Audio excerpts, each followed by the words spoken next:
Red, White, and Royal Blue. Chapter 6. Chapter 6. Whispers in the Hall. Back in Washington, the walls of the White House felt tighter than ever. The marble corridors echoed more loudly. Every portrait seemed to watch, and Alex moved through it all with 1,000 thoughts spinning in his head, each one tracing a path that led back to Henry. They had promised to stay in touch, and they did, but now it was more than just emails. It was nightly video calls, messages with half-joking, half-serious confessions, and sudden photos from opposite sides of the ocean. Henry sending a snapshot of his tea set, Alex replying with a picture of him sprawled on the West Wing couch, captioned, "Dreaming of Buckingham naps." The feelings were growing faster than either of them had expected. With every exchange, every smile through the screen, their connection deepened. But so did the danger. Alex could feel it in the way aides eyed him when he smiled at his phone. He could see it in the way his mother, ever perceptive, tilted her head when he drifted off mid-conversation. During a formal state dinner, surrounded by silver cutlery and long-winded toasts, Alex excused himself politely from a conversation with 2 senators and slipped his phone under the tablecloth. A new message had popped up from Henry. "Wish I were there with you. These royal dinners are far less interesting, and the fish is under-seasoned." Alex smirked and quickly typed back, "I'll trade you my tux for your crown. You take my senators, I'll take your under-seasoned fish." But beneath the banter was a shared understanding.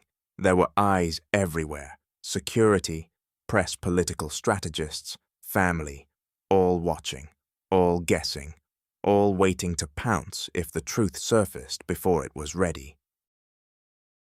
Whispers in the hall, that night, in the solitude of his bedroom, Alex lay stretched across his bed, one arm flung over his eyes, heart heavy with thoughts. The glow from the city outside cast soft shadows across his ceiling. Every message, every look, every smile from Henry lingered in his mind like echoes in an empty room. A soft knock pulled him from his spiral. He lifted his head and called out, "Yeah?" The door creaked open. June stepped in. She didn't say anything at first, just walked over and sat down beside him. The silence between them felt safe. Eventually, she broke it with a quiet voice. "You love him, don't you?" Alex froze. His first instinct was to deflect, to joke, but he couldn't. Not this time. He turned toward her slowly. "How did you?" June gave a small shrug, her eyes soft. "I've seen how you are when his name shows up on your screen. You light up, and you don't even realize it." Alex didn't answer right away. His throat felt tight. Then he gave the smallest nod. "Yeah, I do." He didn't know what it would mean. For his career, for his family, for Henry. But saying it, admitting it aloud, made everything solid, real, terrifying. And still, he didn't want to take it back. June gave him a small smile, then leaned her head on his shoulder. "Good, because the way you look at him, it's worth it." Alex didn't respond, but he closed his eyes. For the first time in weeks, he allowed himself to feel all of it.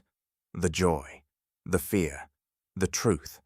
And in the quiet halls of the White House, the whispers of love began to grow louder.